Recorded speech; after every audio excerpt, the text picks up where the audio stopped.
Kitaffe nkusinza kubanga osaanidde.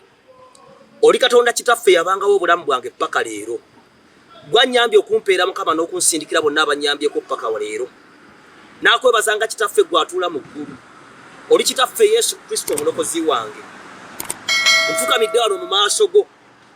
Mu maaso g'Abannayuganda bonna ate era mu maaso go.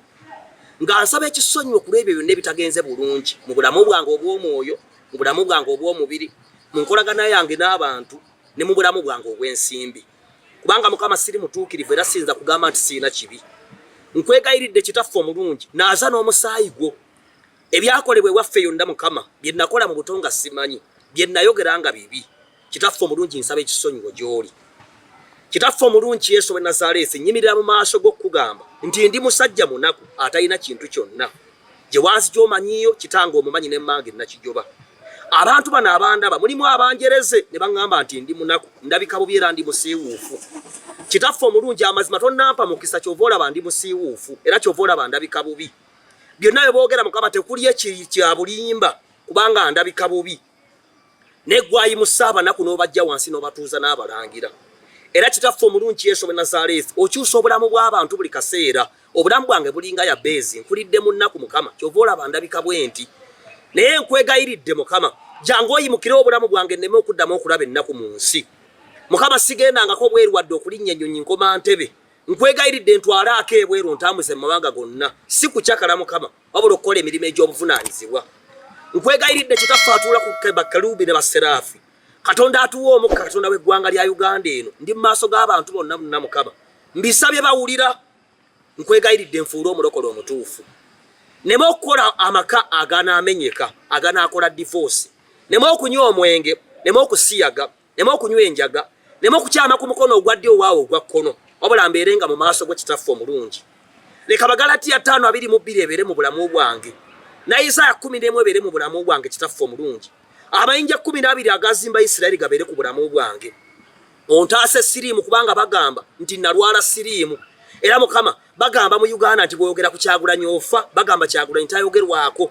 Bwe mbanga byembulira abantu bono Mukama nga nnimba nzikiriza kubanga obuyinza obulina. Bwe mbanga Mukama byembabulira mazima nga go wantuma yimusa obulamu bwange nkwegayiridde. Ompa amaka amalungi, ompa abaana abalungi, ompa obuwangazi ku nsi. Maama wange nakijoba omukuume alabe ku birungi by'obulamu bwange kuba tannabiraba nkyali munaku. Siina kiyenda Mukama kitaffe omulungi omumanyi bulungi. Nfukamidde mu maaso g'abantu bano kitaffe omulungi kubanga toyinza kunswaza. Imuka ku ntebe kw'oli Mukama onnyambe leero nze Dr. Tindi musajja munaku ekyo si kyegaanye. Naye Mukama saagala kudda mu bunaku, saagala kudda mu mbeera mbi, saagala kubeera mu ssiru. Ntaasa amasasi, ntaasa accident, ntaasa siriimu, ntaasa emikwano emibi, ntaasa okwonooneka, ntaasa obubbi bwonna. Onkuume paka lw'olinzija mu nsi eno Mukama nga ndi wa mugaso. Bwe mbanga emirimu gye nkola Mukama ng'ogisiima kale ntumbiza okusinga abalabe bange bonna kubanga banjereza emisana ttuku. Bw'obanga gwe basindise banzikakkanye kale kanzikakkane ensi neerabire. Naye bw'obanga si gwe basindise basaasanyize makubo 7 baleme okuddamu okuyimuka. Leka omukono gwo gubazitoowerere n'essaala zaabwe toziwulira. Kapalaga yanvuma nga agenda ebweru n'asindikira abavubuka ne banvumira obwereere. Ekyo kitunuulire mu linnya lya Yesu. Kubanga kitaffe atalina maanyi addukira gy'oli. Bo balina Kyagulanyi baabimukwasa. Nze saabikwasa Museveni wadde muhoozi. Saabikwasa Kyagulanyi wadde mmange. Wabula mbikwasa ggwe omunene atuula mu ggulu. Oli Yesu Kristo yatonda ensi eno Mukama era ggwe omanyi olunaku lwange olw'enkya. Era ggwe annyimusizza okutuuka wano Mukama. Leka omusaayi gwe Kristo gwe wayiwa ku musaalaba. N'omusaalaba gwe kitaffe omulungi bikuuma obulamu bwange. N'eggye lyonna ery'omu ggulu. Leka ekitangaala n'obulungi. Kitaffe omulungi leka Saamu 23:6 obulungi n'ekisa bigoberera obulamu bwange. Obutuukirivu n'obulungi bigobera obulamu bwange paka mbukadde. Kitaffe omulungi kuuma ekkanisa yange wa Musumba Saala. Kuuma Musumba Saala aleme okwonooneka. Pastor Asha ne Pastor Victor ne famire zaabwe ozikuume. Abanjagala bonna n'abampagira n'abampa ku ssente Mukama kitaffe omulungi bawe omukisa. Abalabe bange bazitoowerere. Kitaffe omulungi bw'okya omusana n'endwadde embi ebakwate. Mu linnya lya Kristo w'e Nazaaleesi nsabye maaso g'abantu bonna ng'ompulira.